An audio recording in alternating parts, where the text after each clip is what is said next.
uncomplicated. Surrender is not an option.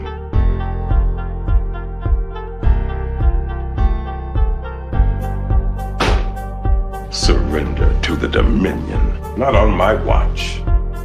All right, Doctor. It's not always easy walking amongst the common people. No, it is not. Hello and good evening. Deep Space Nine, Season 6, Episode 9, Statistical Probabilities aired in 1997. But we're here 25 years later, looking back and reflecting upon it here on Live Long and Podcast. I'm Dave Mader, joined with Kevin Millard tonight, and probably others will be jumping in here on our live stream to talk about this episode. How are you doing tonight, Kevin? Good. We're here on Live Long and Podcast, streaming live on Facebook, YouTube, Twitch. Maybe listen to the audio version, maybe down in the future. Who knows? But yeah, 25 years ago, this episode came out in the season 6, and we've been going through episode by episode for well over 2 years now. This is this particular episode, and Kevin and I, before we went live here, we were just saying we had done a Star Trek radio theater of this episode in the past. Jeff picked it out last year. It's one of his favorite episodes. He's not here tonight to talk about this episode, but it was, so we had all kind of collectively gone through the process of watching that episode, then playing it out, and which is always makes you more familiar with the episode. And it was nice coming back to it in the podcast here this day. Kevin, how was it for you in this episode? It's good. Yeah. Even though the trauma of trying to do Bashir in that radio theater bubbled to the surface. Yes. Yes, that was when you were like, okay, I'm going to do this Cockney accent for the whole performance. You were Bashir. I played Cisco in this, and we might play a little bit of that later on. But yeah, it was one I remember being fun. I remember Jeff did Jack, and it was a real interesting episode. And it played really well. We had Alex Blackburn on that one as Damar from the Hellbound podcast, a member of the United Federation of Podcasts, if you didn't know. And it was a lot of fun. I interesting going back. I felt on this viewing, I was really looking at the character of Jack more so, and and the lack of consequences he seems to face about everything. Well, that's kind of on par for the Federation, right? Like, did Garrick face any real consequences for attempted genocide? 6 months. Right. So this is consistent with that. But yeah, there's a lot of there's a menacing factor sometimes, I think, to this Jack character. She says, don't turn your back on him. I'm like, no kidding. Like, how about a holding cell? Can we I don't know. I just don't, this guy is a bit, I wouldn't want to be around him. They've made him into a sociopath. He doesn't understand the consequences of his actions. He doesn't understand how it affects other people. And he's not responsible because he was, his parents did these genetic experiments on enhancements, but it went wrong. There were unintended side effects and permanent damage, maybe to some aspects of their personality. And all three characters different. You also have Patrick in this episode, and the woman. Sorry, I cannot remember her name. I can never remember her name. Yeah, what was she called? Like alternate universe Dax by Bizarro Dax. Bizarro Dax, because she has a little bit of a Terry Farrell vibe in some aspects. What is Statistical Probabilities? So her name is no, not Serena. That's the fourth one. Lauren. Right. Lauren is played by Hillary Shepard. So let's bring up some visuals of this episode. And I find that this Jack character, it's hit or miss for everybody. Either they love this episode or they hate it, and it's always revolves around this character. Yeah, like I feel like I've turned a corner on this episode and maybe this character more than I used to, but I don't know why. But yeah, he how he comes across this time, I'm just like, oh, he's very unlikable. Whereas 25 years ago, I think that this was kind of a really interesting performance that he gives. And in some ways, I feel like is it that it's not aging well? Is it that it's written so like I guess there's just that danger factor I feel around this guy, even though I'm not there, but like there's a kind of that aspect to it. You kind of feel it right from the beginning. That's how the episode kicks off. There's the doctor who's brought them from the institute here, Dr. Lowe's. They've come halfway across the quadrant. We find out in the opening dialogue. We see this Patrick character. He's the other one. He wears this, I don't know, like Danny DeVito penguin suit, something or other onesie. I don't know what to make of his outfit, Kevin, but he's a very endearing character. He's a very being made to look childlike, right? So he's in a onesie basically. Yeah, he's in a onesie and he's very emotional. He's easily but he has an innocence to him and sort of a banality, as well. He's not, but compared to Jack, I feel like the images come through twice here. And so there's Lauren here. We also meet Lauren. Okay, Lauren seems pretty normal here. We were calling her alternate universe Dax or Terry Farrell. But her what is her thing that she likes to get hypersexual down? I think She's hypersexual. Is that mean she's like a danger to herself or to others? Like is she not capable of functioning in society? Is she that she always wants to lay on a bed? Is that the issue? I don't know if that's it. I mean, I imagine her character seems kind of sociopathic as well. Like she just doesn't seem to respect other people's boundaries. She's quick to follow Jack, right? Like she's right there with him. So is Patrick though in this episode. Yeah, but Patrick is, well, he's locked up too, I guess, right? Like he's at the institute too for a reason. But he likes being at the institute and he seems to like Dr. Lowe's. Yeah, but they're all kind of complicit with where they feel like the ends justifies the means and sort of the results. It's only results orientated a little bit. So yeah, they both have some questionable. They all have questionable morality. Yes. Serena maybe the least so, other than she's into Jack for whatever reason. He smashes the pad here because Lauren's all into the picture of Bashir. She's looking at his photo here, and then he's like, "That's what I'm going to do to your boyfriend." And then Dr. Lowe's says, "Give me the pad, Jack," and then he scrapes her hand here with the broken glass, and he's sorry, but he's not sorry. He's not sorry. No, the performance is perfect. Like he says sorry, but he smiles as he's saying it, and I don't know. I actually really like this character, even though like. Well, I don't know. I don't have to admire him. Like, I do not, but it's I think it's a great character.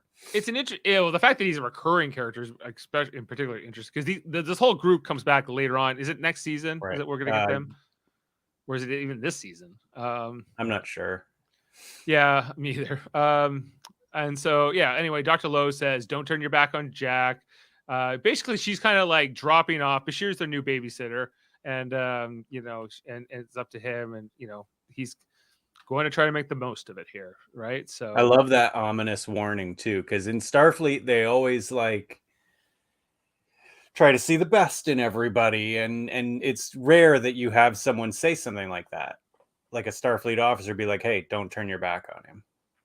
Right, and so that's how it starts off, and we don't get the meeting right away, but it's a great setup. It's a really interesting setup, and then we come into the dark, into this, like the lights are off, and he's kind of stumbling. Like there's, we see Jack here in the corner, like the only one who seems to be lit up.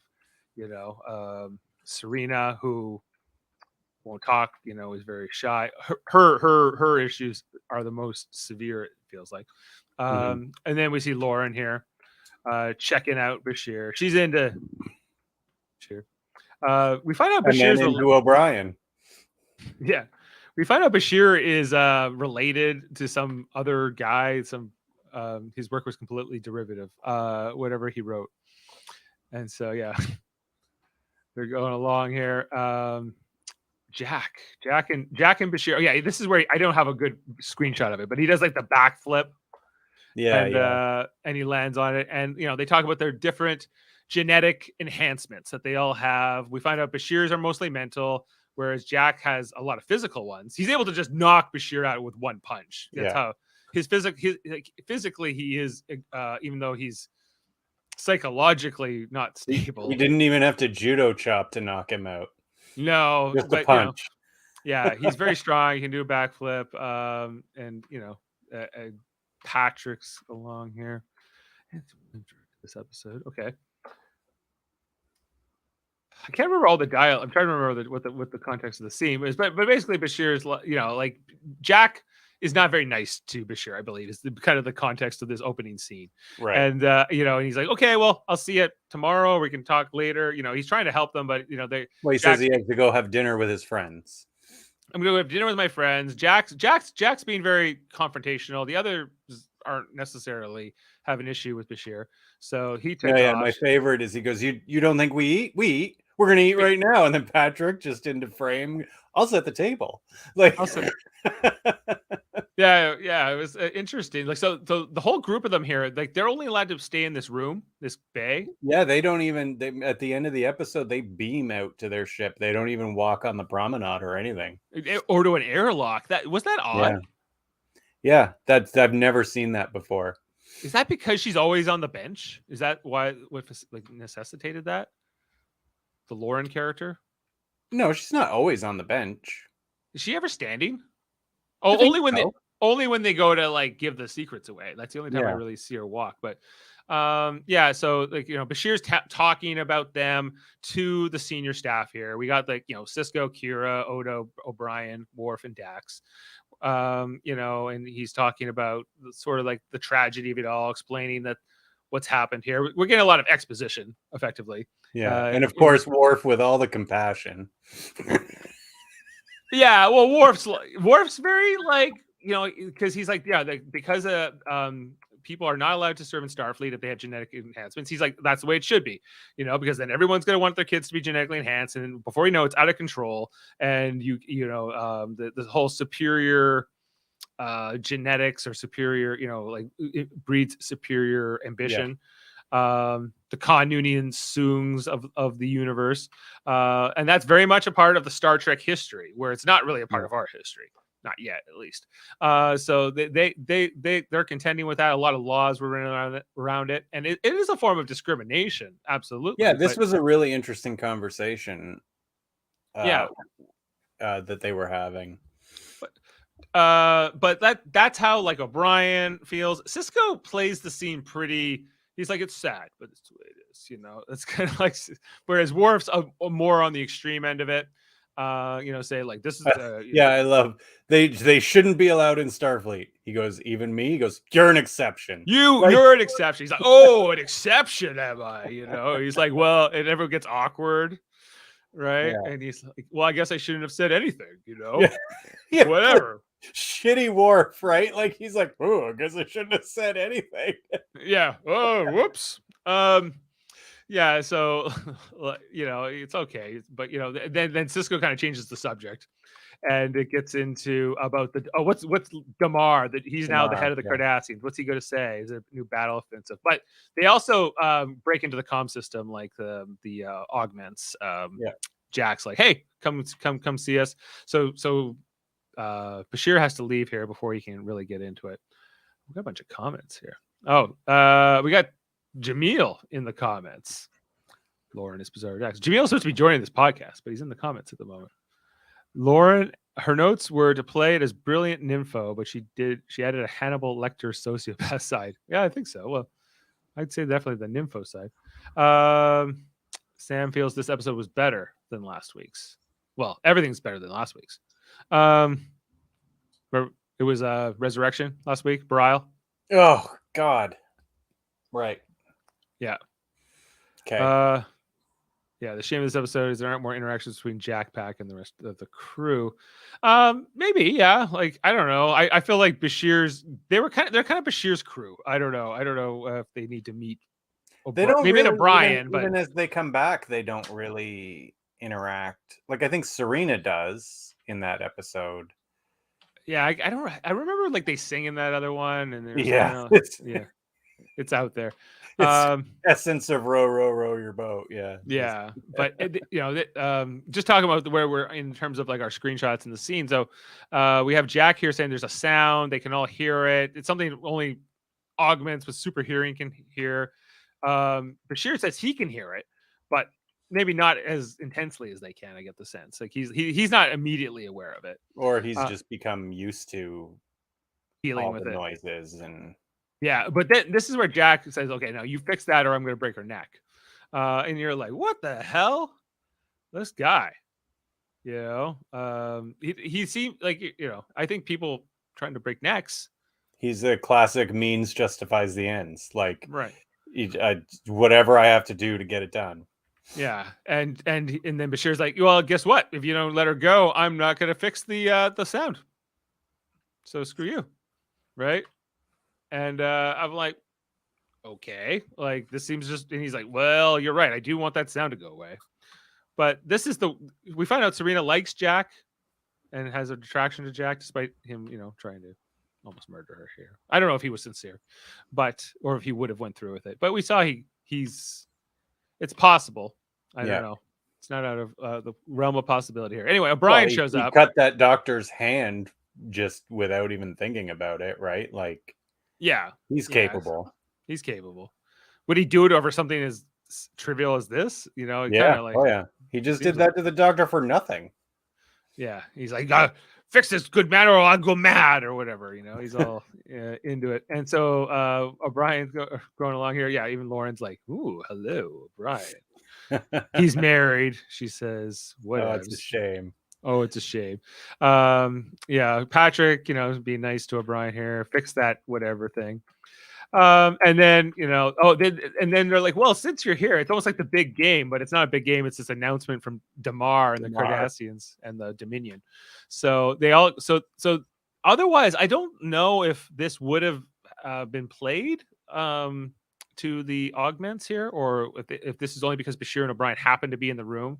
Yeah, no, I think so. I think it was just because Bashir and O'Brien wanted to watch it, like, because they don't seem to know anything about anything. Yeah, they're completely oblivious to the news. Are they not allowed to read the news at the Institute? I guess not. Like, they're completely oblivious to the Dominion, to any of it. Like, right. And then, and we find out what happens when they get some information. They completely consume it all, and then they become experts. But then take it too far. But it's impressive, like some of the abilities, and I guess sometimes like this episode is also showing off like the potential of these human enhancements. What you could potentially do, what there might be good parts. Or they're just watching him give the speech. You're like, oh well, yeah, he's killed somebody, and he's a pretender to the throne. They have so many more observations, abilities, I guess, than you would think. Brian's like, what the hell? How do they know that? And he's like, they killed a princess. They're like, yeah, and they work it all out. Of course, it's all, this isn't real, so they can make them do anything they want. But the scene plays out well, and then there's all this potential here that they're a great think tank, these collectively too, as a group. And so Lauren and Patrick and Jack really do work as a team here. Talking about everything in Damar's speech. And Damar's speech is great. Like, I love what they were like put now that Ducat's, and we haven't got the episode with Ducat yet. That's coming. I think. Is it the next episode after this? I think it might be. We got the Ferengi one, and then we get. Next week is the Ferengi. And then we get it. But we really haven't done much with Ducat since Ziel died, right? They're really sitting on this. But instead here we get Damar and Weyoun. It's like the new team, the new Dominion tandem that's going to really be playing out here. And so it's really interesting to see Damar. I love what they do with Damar. Like, he's barely relevant when he starts, and then they bring him to this, and he becomes a main cast. Yeah, he starts off in that episode where I think it's when when they find Ziel. Like, Damar's character was very much tied to the Ziel storyline, because we don't meet him until that episode, really. Or is it the episode after? Yeah, because then they take the bird of prey, and then they come after that. And now he's kind of standing without Ducat. They've set him up, and Casey Biggs, great actor, great performance in this role. And a newest face of this tech with the Dominion, and of course the Changelings, and the Vorta being like even the face of that even more so. The Dark Prince, the Dark Knight, or something like that. They call him. everyone has a role. Like there's the king and the pretender to the throne, and Right. and I wonder who the founder would have been. But yeah, so they're like, tell us everything, right? And so Yeah. they give them and they give him all this information. So we get more exposition here. Ops is the next scene where Bashir is explaining everything to Dax, and Kira's like, yeah, they went through everything in like a few hours. They're all geniuses, right? So they can absorb those things, and they want to help. Meanwhile, Cisco comes out of his office, and he's like, "Guess what? We're gonna have some peace talks here because that was Damar's speech was like, we're gonna have peace, and we got to try to call for my son, all your sons." And so yeah, Cisco's like, guess what? I get to be the guy assigned to talk to them. Apparently, the Federation has no ambassadors available. They have to. No. No, it's always Cisco. Yeah, Cisco is coming out, and they're like, well, they'll be here in the morning. It's I think Bashir asked, "Can I get like a transcript?" And he's like, "I'll give you a bit of that. It's all going to be recorded. You can watch the whole thing." Right, which is, and I really love like this holographic scene here. Oh yeah, he says we're gonna get ringside seats, and they all cheer, and it's kind of fun here. And then yeah, this is where actually. No, yeah, I like this too. This is Wayoon always. Yeah. Oh, hello, Major. Major. I like you, but I like, and she's like, yeah, I want to try it with Cisco. He's not feeling it. Cisco's as little as he's in this episode, he's really great.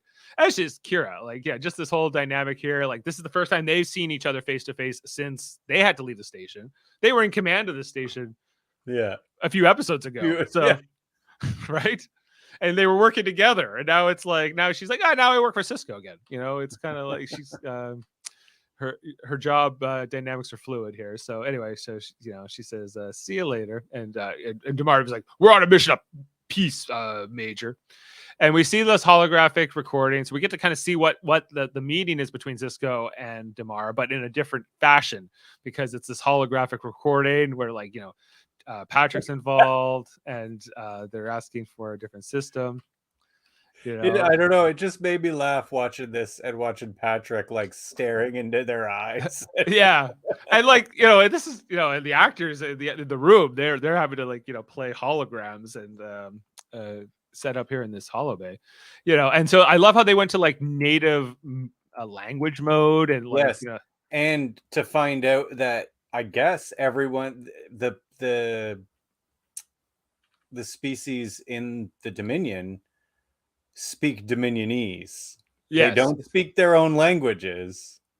At least the Vorta don't. The Vorta don't, but I would assume that they all speak Dominionese. Like that would track for a tyrant, right? Like want everybody. I would imagine at least the Jem'Hadar, the Vorta, and the Founders share one language, Dominionese, and then like the Karama and these other Gamma Quadrant species. I don't know.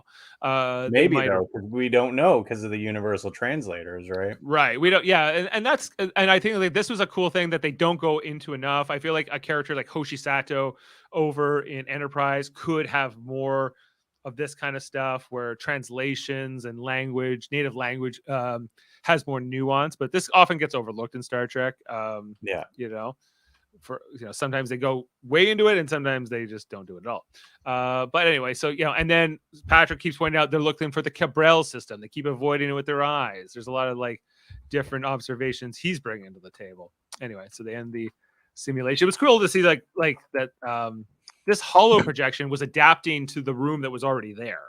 Yeah. Right. So, and then it's just gone, and so I was like, and it was like a solid hologram. It felt like. Anyway, so Jack's talking about it. They start going through the calculations. No, Murph. It had to have been a solid because Patrick's leaning on the table half the time. That's true. Yeah, he's able to touch it. And then they keep speculating. Well, what's in that system? What's going to happen? And then Serena, is that her name? Right? She's Serena. Like, well, we haven't got much out of her. So this is kind of her moment where she's like off with a pad doing some calculations. And Bashir notices this and he comes over and says, is this what we're talking about? And we see that, while completely unable to like talk to somebody or look at anybody in the eye, really can do some, obviously some complex things and math and different things. And this is where they, Bashir brings it over and says, "Could this be it?" You know, and it Yeah. turns out I like the scene here with the chemistry. He's like, "I don't know chemistry. I'm a engineer guy. Tell me what it is." You know, he's like, "Well, basically that system. There's a planet with fungus on it. They can make Ketracel white, and because they're running out here, and so they can make enough to stockpile the Jem'Hadar indefinitely." He's like, "Oh shoot, I was going to tell him to do this new border deal or whatever." What is they are actively at war, right? Yes. So what is the border matter? Is there a ceasefire at the moment? Like it seems like that was the Well, part. you'll still have like battle lines. Like you'll still, it's territory you control at the moment. It's not. Right. It's Yes, not like. It's Yeah. fluid. It's a bit fluid, right? So yeah, the Cabral system, and he's like, "Well, you should give them the Cabral system because if we don't, then they're going to attack us sooner, and then there's going to be a bunch of fights. And here's our projections on the losses." And then he starts getting more pads, and so it's just because like, what the hell? This scene actually reminds me of the I can't remember the name of it, but the one where Quark is going through all of the financials with Gowron. Yeah, and Gowron just is like throws the pad away. Yeah, like it's interesting to me that they don't have more Worf should really be also part of these discussions because his role is the strategic operations officer. You know, like his whole role is to coordinate the fleet in the sector, talking about projections and ideas. This is like having a conversation about the engines without the engineer, without O'Brien there, right? So that's kind of the analogous thing. And so, you know, he's like, okay, slow down, Bashir, with your fancy calculations, projections. Just take me through it slowly, one at a time. And you know, like you're talking to a kid, basically. He's like, gladly, sir. I love what they do to Bashir in this episode too, and we'll see it more as it goes along. But he becomes this smarmy. He becomes more like them. Yes, and to the people around him, and I love that. I love that little detail. Hello, let's just welcome Jaemeel Robinson coming in here at minute 27. How are you doing tonight, sir? On your mute. We can't hear you. Trying to participate, but someone wasn't looking at the chat anymore. I was looking at it. Just busted your balls. It's okay. But I knew you were coming, so I was like, I'll talk to him when he gets here. So I saw we didn't see some of your comments. So, but you want to give your high level summary of this episode? Okay. So, Jack as a character, as you kind of went over, yes, is well done, but when someone says he's infuriating, I can understand. I'm more easily accepting his issues and foibles a lot more than a Sheldon Cooper. There's a reason why Jack is the way that he is, right? Yes. He's not purposely trying to be an asshole. Cannot say the same about Sheldon Cooper. Yeah, with Jack, we don't know who he would have been had he not been done to him. Correct. You know? So it's hard. It's completely hard to judge that. But on the other hand, he knows right and wrong. He knows what and what he's not supposed to do, and so he chooses to go against that at times. Well, I think when you're saying he knows the difference between right and wrong, I think that it's a level of like emotional intelligence as well that's kind of missing. So sure, he's super smart, but he's kind of dealing with you as, okay, it's either this or that. He doesn't really know how to handle the interpersonal relationship. So like the empathy, the understanding of things, he puts a higher value in intellect and statistics and fact, right? And not necessarily the person, the individual, and the emotion. Right. Yeah. It kind of ranges a little bit in the episode, but yeah.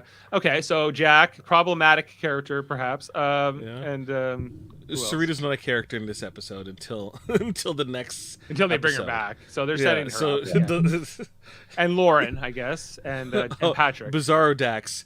not alternate, universe Dax, Bizarro Dax. She looks like Dax, but it's like, no, that's not Dax because you put the pictures side by side. And actually, she kind of acts like Dax a little bit too. So, which would have been interesting to see, like if Dax wasn't married, what would have happened? They would have hooked up. Yeah, she definitely would have hooked up. Right? Because Dax, highly intelligent, individual, I think would be very enamored. The group would be very enamored with her, I find. And Patrick? Oh, poor little Patrick. He's like a child. Yeah. A like genius child. Yeah. Old man. I think a lot of the information I have, because I read up on this episode, so I think Discoveries by Dave I'll Details echo discovered. a lot of sentiments when it comes. Those where we were when you joined, Jaemeel, was we were talking about what they do with Bashir's character in this episode in particular, because it is definitely his feature. And what was sort of your feelings on, I guess, his arc in the episode and just how even the performance of Alexander Siddig? So as I kind of mentioned previously, I felt that there need to be more interactions with the crew, and the main reason for that is Bashir's already kind of like we don't understand what Bashir goes through working with the crew, right? It would have been a lot better to put a spotlight on how difficult some simple interactions with people of that ability, intelligence, struggles with melding with society, and how Bashir is constantly working on playing it even, right? Do you I feel think like that's this could have been a missed two-parter? opportunity? Do you feel like a two-parter could have been done here? I don't think necessarily a two-parter. I'm a big proponent for like background things happening over the course of a couple episodes. It certainly would have been an interesting B story for last episode that I could We could have done compared to the Bareil storyline we got last week. This was something else, but Bashir, it's like he becomes like the big brother almost to the other four. It feels like in some ways, like there's a weird kinship here, fellowship, and so we see that he's busting up the champagne here with the Federation logo on it too. No less, they're celebrating because now they're taking their recommendations. They're becoming part of society now. They can be contributors too. It's a party. Let's get the party hats out, guys, and we'll do a waltz, I guess. I just wish that Bashir was able to let loose. In terms of his abilities. He goes dancing. He doesn't like Lauren putting. This is one of the few times he like stands up. Really, and so he puts her hand on the butt, and he's like, "Hey, up here," So they go. This belongs to Nana. Nana. This is Nana's at this point, especially. And it's like I don't know. There's like some flirting, and like Jack's jealous here, and he tries to go over to Serena, who he did try to murder earlier, by the way, or threaten to at least. And so and then she kind of walks away, and he's like, ugh. Okay, so do you think he would have murdered her? We thought like there was a chance he would not. We think so. Probably. Really? The potential is there. Yeah. I think that from his point of view, and I think Serena would look at it the same way, is that statistically the chances are they would give in to his demands before he would have to overstep. So that was a bluff that could be easily done and not really meant as a harm. But I also feel like if Jack's bluff is called, he'll just do it. Yeah, it's like statistically he would be like statistically you were supposed to do what I said, but you didn't, so this is what happened. Mm-hmm. And we shrug shoulders. It's like it's more your fault than mine. Exactly. That's exactly what he would say too. Well, if you had done what I said, that would have never happened. I would have Right. never had you to kill killed her. You killed her. So he probably, like, I guess my reaction to it is that he probably was thinking, like, the 99% chance I'm not going to do this, but I'm willing to do it. I will kill somebody. He would do it before backing down. Yeah. And here O'Brien shows up, and you said more interactions with the crew. O'Brien is like the one only like outside crew member other than Bashir that interacts with them, really. And you know, we get to see it through. He's given that everyman sort of role here, I guess better than Worf, right? Because there's reasons for him to come into the room. He has to fix something, you know, and you know, he has to interact. And he's like, "I don't want to wear your party hat, Patrick," and he yells at him, and it makes Patrick cry here. You know, And Bashir, or not Bashir, O'Brien's perfect because O'Brien will yell at anybody. Right? He's had all this suffering through his whole life. It's just got to come out. Yeah. Of course, it's going to be at Patrick. What suffering do you all know? It's not always easy walking amongst the common people. Yeah. Oh, He's like, I've been in the institute for 30 years. He's like, 30 years? I was trapped in my mind for how many years? Right? I killed my best friend. Yes. I hated you when we first met. I remember. And now I'm trapped being friends with Bashir. Yeah. So he's great. I think he is the right person to pick here. Maybe Worf would be the next one, but I think because O'Brien's human, it has to be like him. And you know, especially with his relationship with Bashir here, he's like, you know, he's sad here. He's like, Lauren says, you know, he misses you, Julia, and he wants to play with you. He's like, is that true? Do you want to play with me? Do you want to play with me, Chief? No. You know, that was great. that smile there. Like, there's some great comedy. I really love this script, and it's a lot. There's a lot of fun here, and he's trying to get along with Patrick. And they say, "Go play with your friend Julian. It's okay." And this darts game is hilarious. You know, where this is where Bashir is really like kind of showing off how he's getting sort of, I guess, what's the word? Carried away with all this, you know. You know how this is an aspect to his character since the beginning.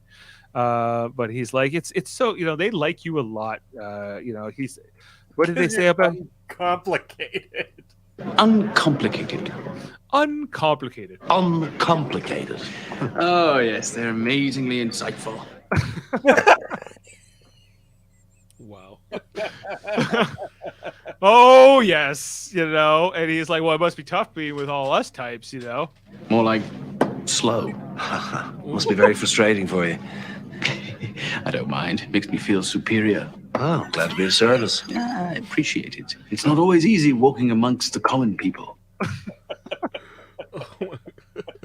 Even in jest. Yeah. It's Right. so good though. You really believe their friendship though. in these moments. Oh, yeah. Where like Brian just lets him be full of himself. It doesn't really correct him. He's just like, yeah, whatever. You know, it's just and then I think he gets called away here. Or yeah, they call him in and they're like, we got new projections. It's grim, you know? And we got a cutaway. We get like a time jump here, I guess, where he goes through all the projections. He's like, it's inescapable. We can't defeat the Dominion, you know? We have to surrender. You know, and you're just like, what? You know? Like, come on. You know, and then Cisco. Okay, this is my favorite part of the episode. Yeah. Surrender to the Dominion. Not on my watch. Not on my watch. Yeah. Hawk mode activated. Yeah, surrender to the Dominion. Are you out of your mind? You know? I love it. Yeah, he says, without your word, it will carry no weight. They'll dismiss it. I hope they do. I'm counting on it. Don't worry. I'm counting on it. Where he says, if we surrender, no one dies. you know. Okay, so what do you guys make of is Bashir? Who do you empathize with here more in this debate, right? You know, like if you were in this situation with this kind of thing, where it looks like the situation is very grim, we're going to be defeated by the Dominion. Chances are, even with all these things, but does that mean we sue for peace? Do we surrender now? Do we try to save lives and prevent that, or do you fight? Like Cisco's like, whatever. If we're not gonna ask people to give up their freedom, entire generations, just to save lives now. We have to fight for that, to keep that. And the Federation's had to face a lot of different adversaries, and so this is off what they kind of go for. But Bashir's like, hey, I'm trying to save lives. What about 900 billion dead? Sounds bad. Bashir should be able to provide the insight that the Jack Pack is missing. How the hell did they were able to get back Deep Space Nine? Statistically, they should have lost that. Gul Dukat had the perfect, even with his foibles, he should have succeeded today. And how can you even put into question, put into an equation the founder, not the founders, but the Prophets, the prophets getting involved to have them win? Yeah, Bashir was there. Remember, he was on the Defiant with them, and Cisco went to talk, and that whole Dominion fleet in front of them, which was supposed to kill them, disappeared, and it didn't have this effect on his character, where he was, I feel like it shows how caught up he is in this moment. Yeah, with these people, right? Because he's the math, I guess, of it all is just consumed him. Right, and he can't get past that. Which I felt like the direction of the episode from here going forward, I'm not a fan of. I just felt that Bashir should have been able to rein himself in prior to the Jack attack. Yeah, well, it's only when they say we're gonna go sell all the secrets to the Dominion. He's like, whoa, I'm not going that far. I'll make a case to.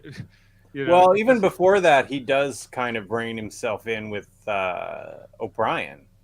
Because O'Brien explains that comes in the next scene, yeah. But then he does the Dabo thing, and the Dabo thing.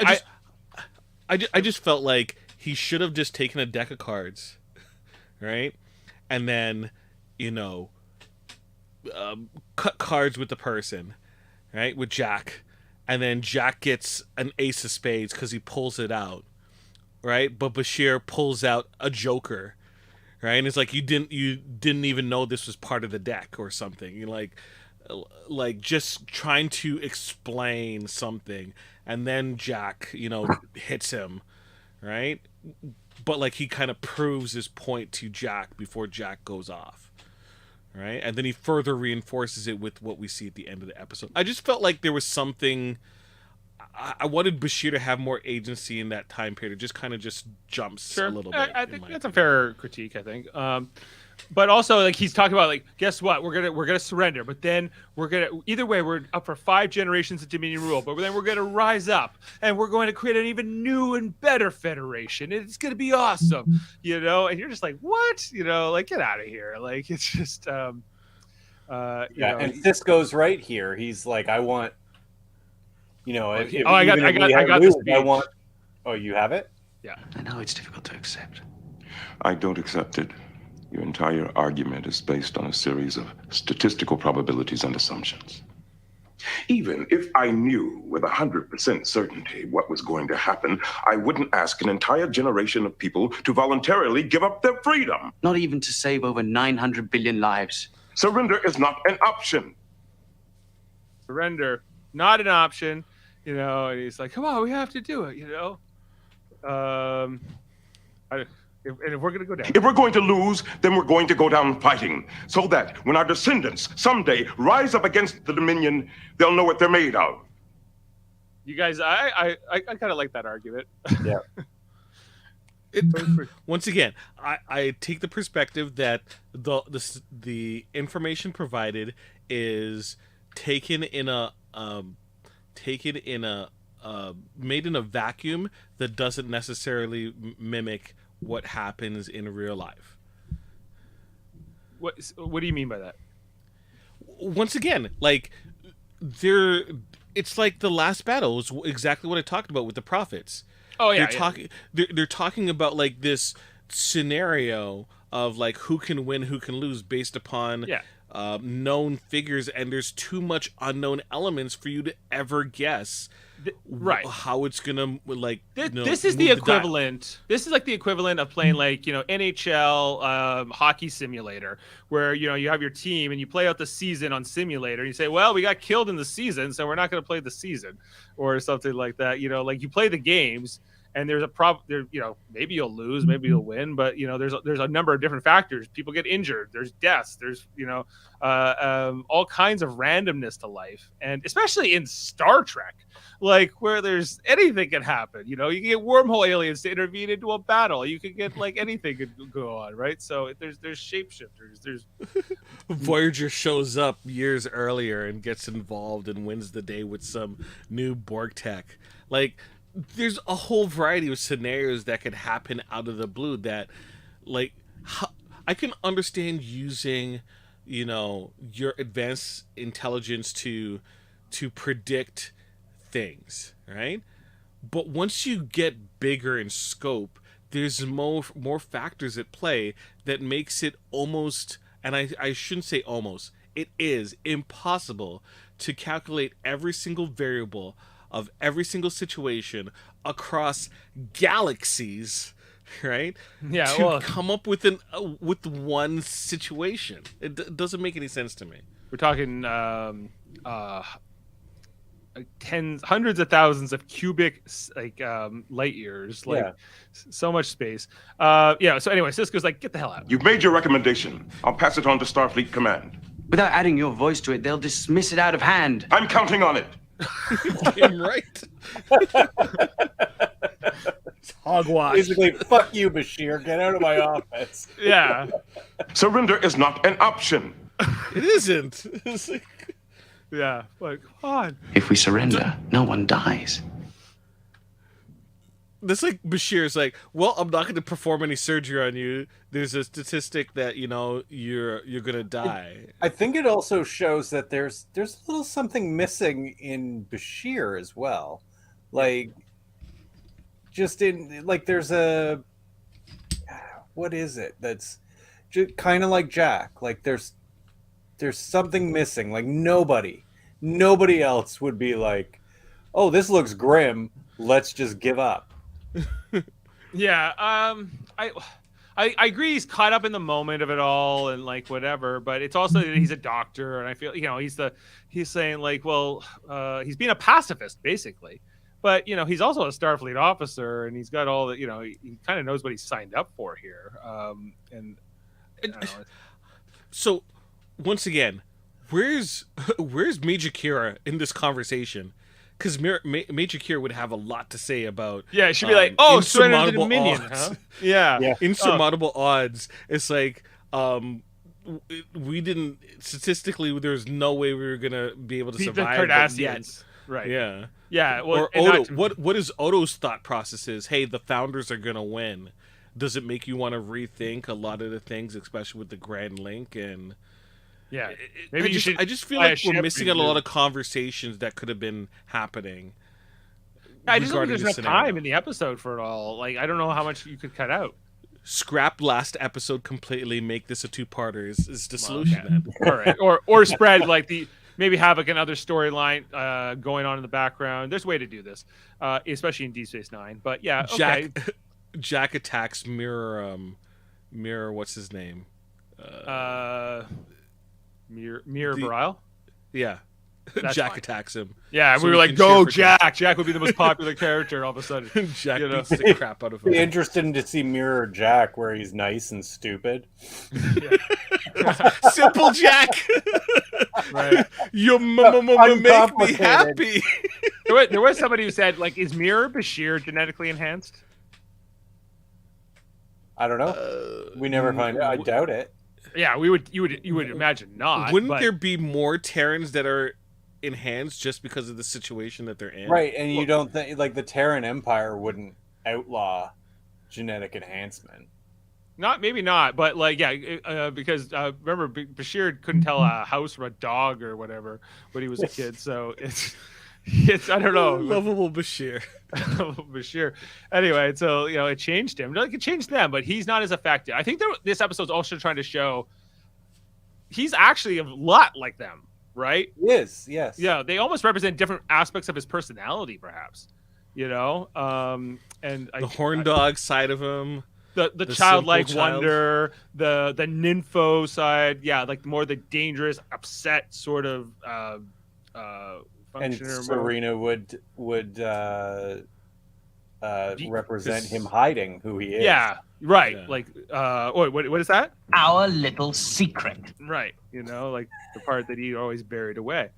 The Where shy was part his of him. another episode that his parents could have been featured in? Yeah, Jules. his parents were good. I actually liked them. But anyway, and so we're just on the scene here with O'Brien and Bashir, where he was like showing the projections, and he's like, "Do you want me to take you through the calculations?" He's like, "Oh, am I uncomplicated enough for you, or whatever?" And I love that. Uncomplicated. I love though during these conversations, Bashir says it more than once. He goes, "That's not what I mean," but he can't help it. Like He he's said it like a dick, insulting anyway, Yeah. right? He's condescending because he has the superiority thing. He can't help it almost in a way. It's just part of his personality. And it has been since the beginning, right? And so, but they are people are friends with him regardless of this because he has a lot of other great qualities. But yeah, like this arrogance he has. I thought I was going to cure the phage, and he's had these like that disease, right? Where they got the blemishes all over their face and whatever. The blight, I think it was called. And he's had these moments of being humbled in the 5 or 6 seasons he's been on this show, but he's also, this is kind of who he is and always will be, It doesn't seem to take the humbling. It passes him by. Yeah, a little bit, he's brief. Very brief. He starts drinking here. The whole Dabo scene, it's not my favorite. I think he goes, I think they just like, let's give something for Quark in this episode where he's like, yo, what's going on with the gambling here? He's like, why are you trying to ruin everybody's good time? Why are you trying to be like a Debbie Downer? Chill, bro. He's talking about like, no matter how much I hedge my bets, no matter how much I go, it's all this like metaphor around the gambling and the Dabo game. And then he grabs Quark. And then I was like watching this, I was like, oh yeah, he grabs his wrist here. He's having a Jack moment. Yeah, he's becoming more like Jack here, and he's not like under control of an alien or some kind of other like thing here. He's just being him. This is all Bashir, like we're all doomed as he's running out of quarks here. We're all gonna die, and then Quark's like, what the hell? I love Quark, doing that like fucking crazy, man. What? Forget that guy. Let's have some drinks, and over the station. And then, Bashir comes to tell him, like, they're not going to take our plan. We're not surrendering. And this is where Jack's like, hey, let's give them all the fleet deployments, and let's figure everything out. This is kind of on Starfleet. Like, you've got some... Okay. You're not allowed to do genetic enhancements because they might want to take over. So let's give them all our classified information. Yeah. Right. Like, I guess they're desperate right now in this war, so they're willing to try something here. Someone was like, let's give it a try, Yeah. And but I think this was a good lesson. Like, don't go there. Not with these guys. It's not just genetically enhanced. It's also like their psychological sort of issues and sort of neuroses that make them potentially dangerous. They're in the Institute not just because, I think for some bona fide reasons. They're all different, but and how Bashir is kind of the exception, right? Like Worf had pointed out. That's kind of what this episode's about. And Bashir is saying like, no, like. I won't cross that line, Jack. That is not who I am. And he's like, well, yeah. And he just gets him one punch. Boom. Pops him. Pop. I like how no one moves. No one moves. Startled. They're like, oh, we knew it was coming to this. Yeah. And then, the scene with Damar and Wayoon, which I really enjoyed. He's like, oh, just like, you were nothing but do cuts like errand boy, now you're working for me. And he's like, oh, thank you for picking me for the job, Wayoon. So he's like, he is the pretender to the throne with the dark knight who's controlling him, and they're cementing this new dynamic between the two. Now the Ducat is out of the Dominion sort of part of things in terms of the story. And he says, we got the secret meeting. with somebody who has some information for us. So and Bashir wakes up here tied up on a chair. It's unclear how much time went by, but Serena is Can't be too much. can't be that much. Yeah, like I don't know how long a punch would knock you out for, even a really good augment punch. But this is where he talks to Serena. He's like, "You have to untie me," and she doesn't. He's like, "You don't want Jack to be mad at you or whatever." He's like, "Well, guess what? They're going to prison if they do this. You're not going to see Jack again." And this is where she like finally makes the eye contact and goes, "No, not my Jack, the guy who was going to snap my neck earlier on." Anyway, and then they kind of like, I do like in the hallway here where he's like, "I'm Patrick," He's like, oh, it's a good, they're just like wandering around and they run right into some security here. He's not supposed to be here. Hey, this isn't right. I knocked you out, He's like, "Would you give me the thing, Jack? It's over." The scene here with, where Damar's like, "I'm not Obsidian Order. I'm not into this sneaking around stuff." And Wade's like, "Shut up. It's fun. This is kind of neat, And then Odo shows up here, He's like, "I know. I honor you with my presence." Yeah. He's like, "What's going on?" He's like, "They're not coming." He's like, "Who's not coming?" Damar, who's not coming? Who's not coming? What is this? Never mind. Yeah, let's go. Yeah. Who is Dax? It felt like that. Anyway, yeah, let's go. Anyway, and over here we get Bashir giving him the next pep talk, where he's like, "You're mad at me, Jack, but we did the right thing. You did the right thing. This can't go on." He kind of makes this thing about we don't know what's going to happen. We don't know what's going to happen. Jack, you didn't know what's going to happen in this room with Serena. Yeah, I love that. It's a great example. Jack has to kind of give into the logic of that, that you can't. But it's also Bashir convincing himself, like he's like, "Oh, okay, now I get it." Yeah, absolutely. Yeah, it's he says to Serena like, he'll get over it or whatever. But they plan this out, and there's another time jump here. It's interesting. That's not the end. So then he goes to the bar. He's kind of like feeling sorry for himself. O'Brien checks in him on Quarks, and tries to cheer him up basically in this scene. They kind of make up from their earlier disagreement. I guess this is the humbling of Bashir. Will it stick? We'll see. It will not. It will not. But O'Brien tries to cheer him up, and then he goes back to the Dabo table. This time, he's okay. Maybe I win, maybe I lose, maybe I double down, maybe I take a risk. It's kind of like they haven't. Next week's the Quark episode, the Magnificent Ferengi, but it's kind of just like let's get Quark in here somehow because it was interesting. Like one thing I did note in like the earlier dinner scene is like he's not at the dinner scene, even though he's a main cast member. He's not in like the senior officer meetings, and he's He would rather be working though and making profit. He's a main cast member, but he's not. He's a different function, So it's he gets into most episodes because they hang out at Quark at the bar, right. And it actually doesn't feel like a Deep Space Nine episode if we don't see Quark at all. Yeah, true. Jack's still hiding, being mad, and then this is where Lauren just like comes up and gives a big, huge old French kiss, and he closed his eyes. I think he's into it. I'm not sure. I don't have any reaction to this really, like other than like, well, okay, and he's like, whatevs. And then Patrick's like, "Hey, are you gonna come visit us?" And he's like, "Oh yeah, probably. I don't know." It seems dismissive. Very dismissive, right? Yeah. Yeah. He talks to Serena and kind of wishes them all goodbye, even you, Jack, even though you knocked me out. Sucker punch. And and so they beam out here. They don't get to leave on the promenade or through a pylon or anything like that. No, they're too dangerous. They're too smart. dangerous. Even Lauren. Yes. All yeah, right. they all are. Yeah. I guess I don't. I feel the threat from Jack, but I don't feel it as much from Lauren and Patrick because I never see them be violent, right? So it's more that they're willing to go to extreme lengths. But If she is the nympho that people say she is, then she could steal a man away, or person away, or alien away, right?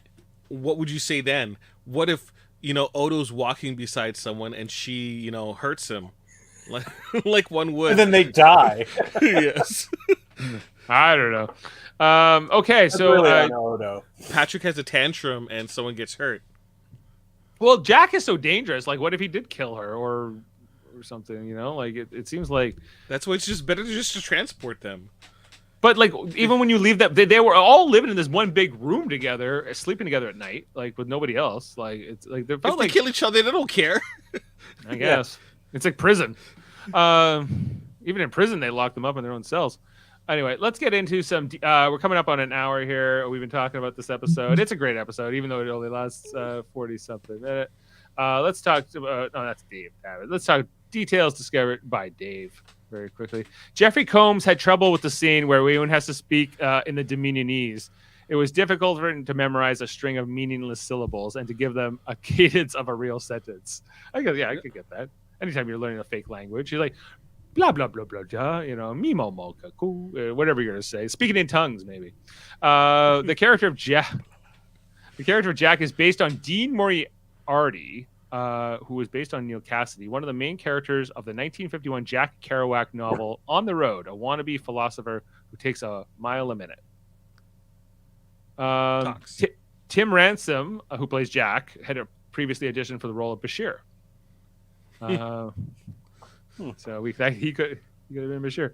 Observing Goldamar's broadcast, Jack references William Shakespeare's play Henry IV, Part 2. Uneasy lies the head that wears the crown, and Macbeth. Methought I heard a voice cry, sleep no more. Damar does murder sleep. This is the first 2 episodes to be directed by Anson Williams. The second is Star Trek DS9. It's Only a Paper Moon, which came out the next season. Williams was which one's the paper moon? That's where like they go into the Hollow Suite to help out Nog retreats into the Vic Fontaine's Hollow Suite. All that stuff. Okay, that's a good episode. So this episode and that episode are the 2 he directed. What else? Prior to the beginning of this episode, Damar has become leader of the Cardassian Union, having taken over Gul Dukat's incapacitating mental state and captured by the Federation. It is never explained exactly why Damar was specifically chosen or to succeed if he sees power. Yeah, it just seems like you'll be the new Cardassian. We see that the guy who gets it after Damar was just in the room at the time or something like that. Just you got to be a Biden. Just want to be there. Michael Keenan. Who's Michael Keenan? Michael Keenan, who plays Patrick. He had appeared in 3 Star Trek roles. He had previously played the role of Maturin in the Star Trek Next Generation episode Sub Rosa. Oh, he was like that governor. Oh yeah, he was the governor of like the Scottish colony. Yeah, right. I played him in that episode. Yeah, I never put it together that that's the same guy. Okay, and he's in a Voyager episode, Heroes and Demons, as Haragarthar. What's Heroes and Demons? Voyager episode where Harry disappears during Beowulf holonovel. Oh, that's the worst. That's like one of the worst Voyager episodes. Okay. And what else? And then he's in the Star Trek DS9 episode.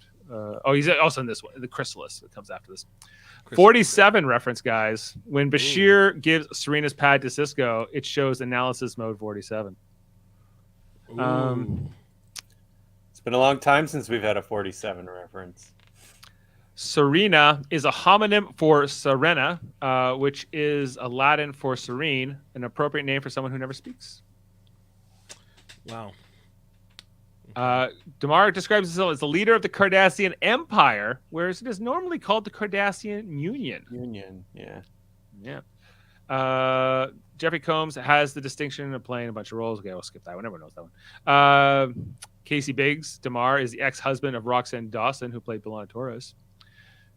And he's Yeah, and we know about their little the Enterprise Blues Band, which writes and performs songs along with Vaughn Armstrong, which is Admiral Forrest, Richard Hurd, Steve Rankin, William Jones, Ronald B. Moore. Wow. Who else, guys? This episode shares a number of similarities to the Foundation series by Isaac Asimov.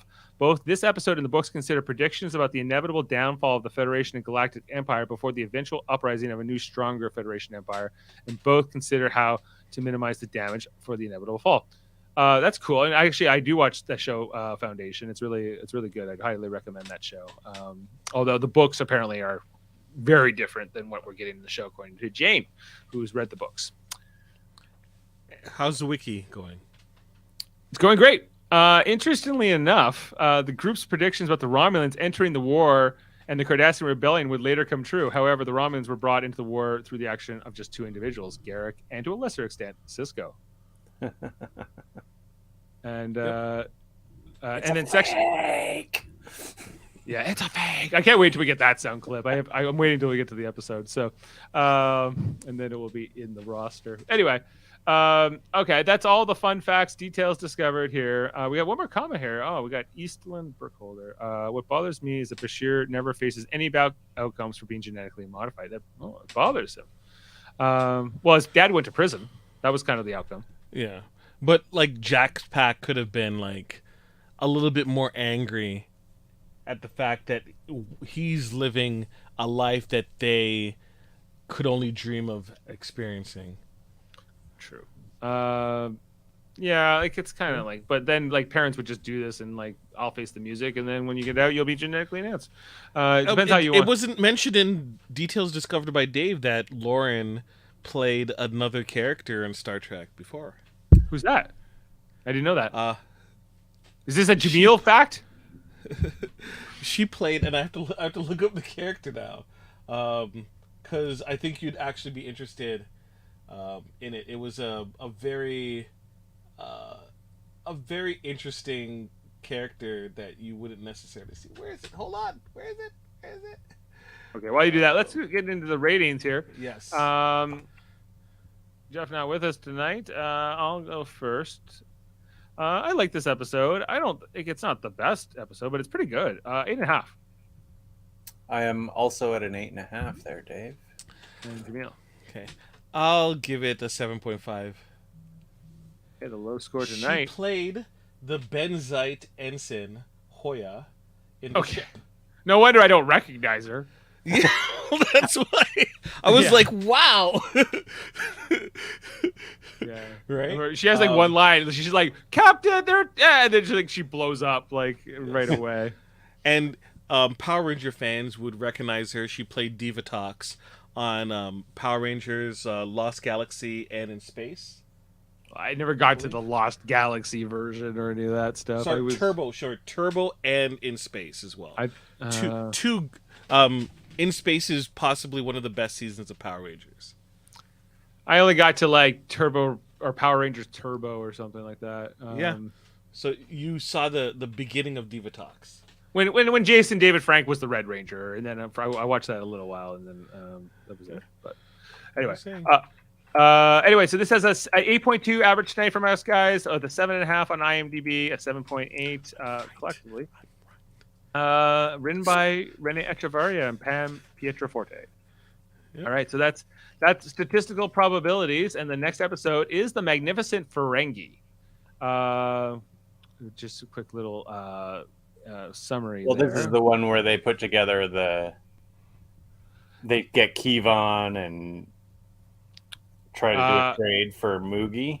Yeah, this is where they team up Brunt, Rom, Nog. We have Moogie. We got Gaia, cousin Gaia, or whatever his name is. Kevon. We got. This is a really cool episode. Lita's in this episode. I like it. Yeah, it's a really out there Deep Space Nine episode. It's got all the like alternative characters. Like really Nog's the only Starfleet officer in the bunch. And so it's a really cool episode. I hope Jeff's back for next week because he doesn't like the Ferengi stuff. Oh, good. We can torture him with Ferengi stuff. Because he would have liked this episode to be part of. You would think this is one of his favorites, but yeah, I think so. But duty calls. Anyway, so Davin's going 6 out of 10. 6 out of 10. Yeah, he didn't like this episode. But And why? I can't necessarily disagree with him. Jack sucks. That's why. I think Jack's one of the best characters in the whole show. Jack's not he's like, I don't think I have to.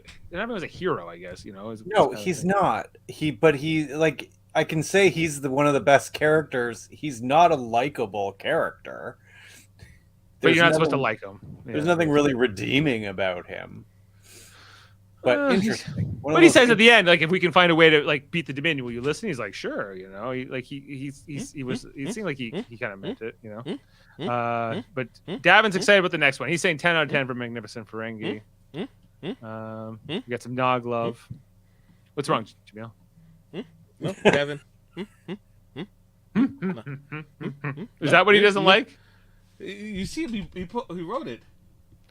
Davin, if only you were here. Okay, so anyway, let's we'll close up for tonight, guys.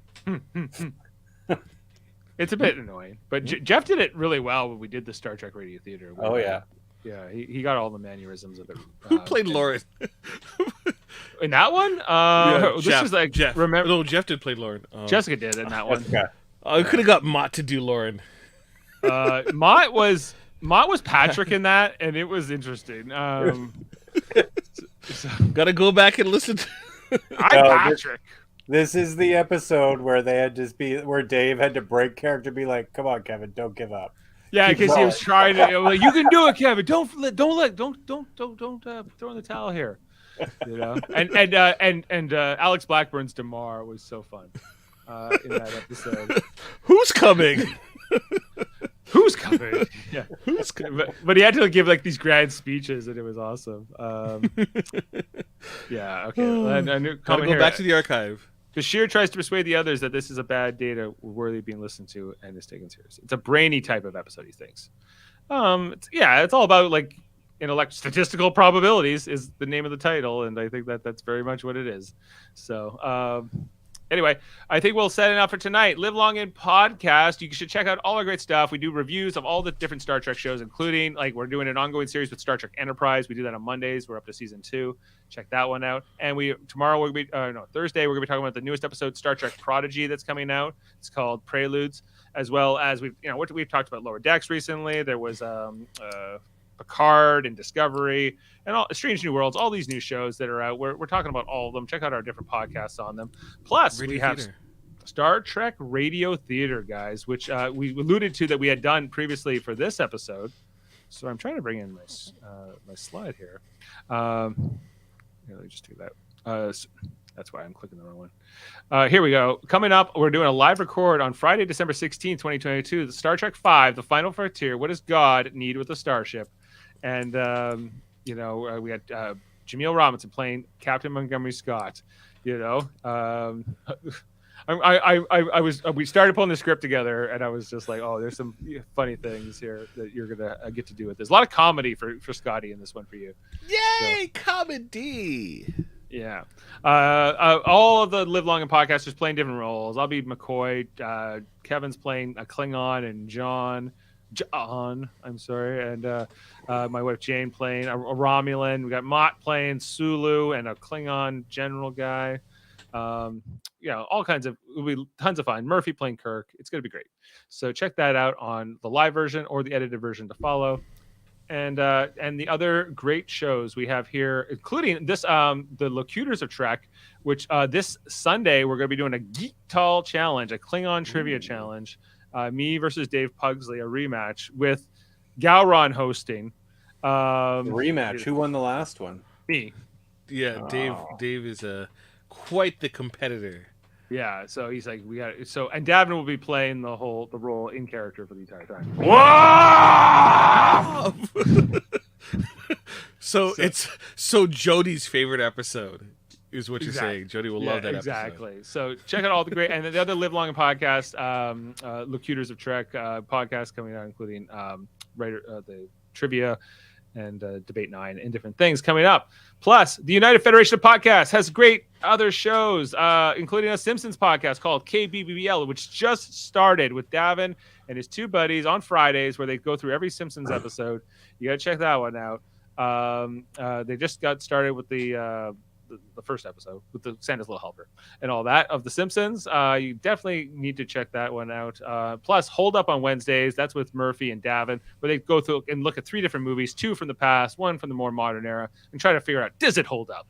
They're doing the environmental ones now, like Soylent Green and stuff. That's their Medicine Man and Medicine Man. Yeah, Medicine Man with Sean Connery. Huckabees. Yeah, they're gonna be looking back at all 3 of those movies and talking about how they compare and what the common themes are. It's a really interesting podcast. I was on the one about the dystopias, which was about looking at Gattaca. There was a lot of stuff in this episode that kind of connected with Gattaca and everything we had talked about over there, and the genetic enhancements. Plus, X-Rated, the X-Men, the animated review show with Davin and Andre. That was tonight. They were on there talking about season 3 episode, I believe. Check that one out. They were wearing Santa's hats. It was also cute. Graphics History Podcast with Andre, and the Super Mater Brothers podcast. We are brothers. Yes, yes. Where we're talking right now. We're talking about Survivor season 43. I've only about 2-3 episodes left to go there, and the Hellbound podcast with Alex Blackburn, who I mentioned earlier, played Damar, and Michael Chan. That's on Wednesday. It's that audio podcast, and Trivial Debates as well. This is actually not what we ended up doing, but we did record the most recent one on Sunday, November 27th, with Jaemeel and Ryland, and Eamon Mater actually ended up competing in this one. It was a lot of fun. It was all music themed. We looked at different music videos. Check out, especially on YouTube, we have all that footage there. You should definitely check out that episode if you have not already. And let's talk about fighting games. Eamon Mater, also known as Sam Jerka. Yeah, Sam Jerka, new episode coming out soon. Yeah, that's what he says. Perfect time to catch up on previous episodes to get ready for that new episode. It's all there. So thank you to Kevin and to Jaemeel and to Davin and all the others in the comments. Thanks for being with us tonight. And I think we need to go out on a good quote. I got to go back to this Cisco stuff, Oh no, this one we didn't play. Let's go back to this. It's probably best to keep your expectations low. That way we can surprise you every now and then. Live long and podcast, everybody.